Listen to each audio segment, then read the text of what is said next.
Дөрөвхөн одоо хотын захиргааныхаа байрны урд талд сонгогч нартайгаа иргэдтэйгээ уулзлаа. Тэгээ нийслэл иргэдийн урлын төлөөлөгч нар энд сууж байгаа эрхтэн даргатангууд бүгдээрээ энэ эрх мэдлийн их сурвалж чинь иргэд шүү гэдгийг юус ойлгохоо болцсон байна. Ялангуяа зөвхөн ганц даргын одоо шийдвэрээр томилогддог дарга нар бол бүр пэдгэр болсон, онгороо олсон, санал хэлэхэд саналыг юусаа эргэлж тайлбар байдаггүй.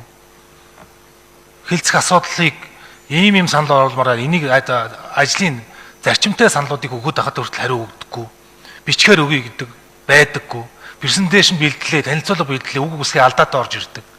Тэгээ өнөөдөр бол сая хотын даргатай хамт уулзаж суулаа. Иргэд маш олон зүйлийг мэдээлгүйгээсээ болоод өрөөсөл ойлголттой явд юм байна гэдгийг харлаа боддоор.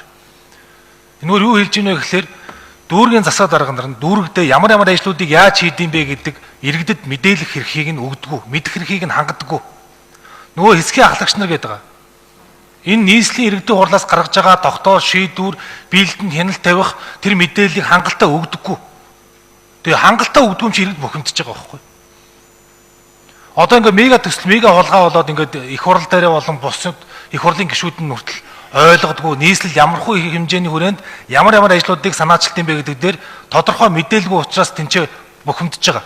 Хардл сэрдэлд явагдаж байгаа. За одоо нийслэлийн төр захиргааны байгууллагын Б блок төр 3 төлөөлөгч ажилладаг. Бацраг, Мөнхбат, миний бие. Манай бусад төлөөлөгч нар хүртэл энэ одоо нийслэлийн ажлыг ямар шатан дээр, ямар ажлын хэсэг байгуулад, юу хаана, хизээ яаж шийдэгдэг гэдэг дээр тодорхой мэдээлэл байхгүй.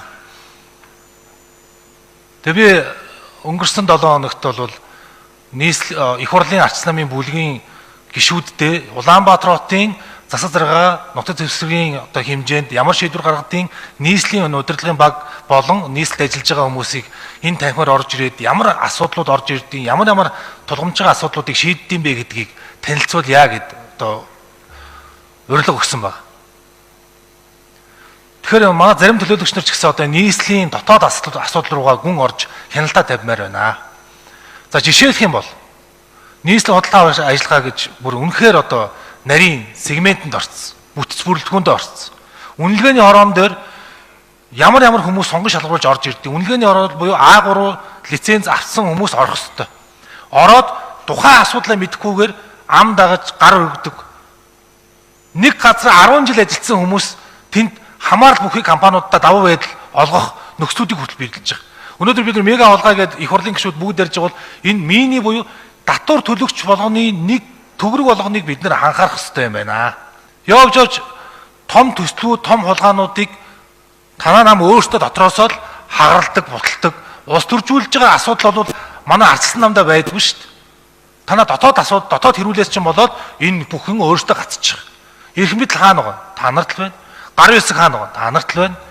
Тамга тэмдэг хаана байгаа? Та нарт л байна. Тэгээ одоо улс орон даяар бүүлийдэлтэй тэмцэж байгаа. Тэгээ бүүлийдэлтгийг хамгийн их одоо хийж байгаа газар бол өөрөө нийслэл болсон, хурган дарга нар болсон шүү.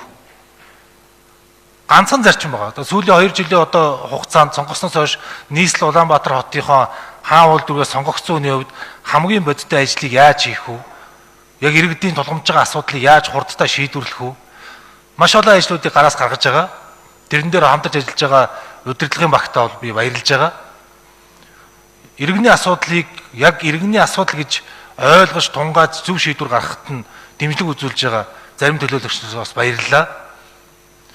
Юмыг ил толтой нээлттэй иргэдэд мэдээллийг хангалттай сайн өгөхгүйгээс болоод тэнд бухимдал үүсэж байгаа, тэнд асуудал үүсэж байгаа гэдгийг та бүхэн ухаарч ажил дээр анхаарлаа төвлөрүүлж ажилласаа гэж хүсэж байна.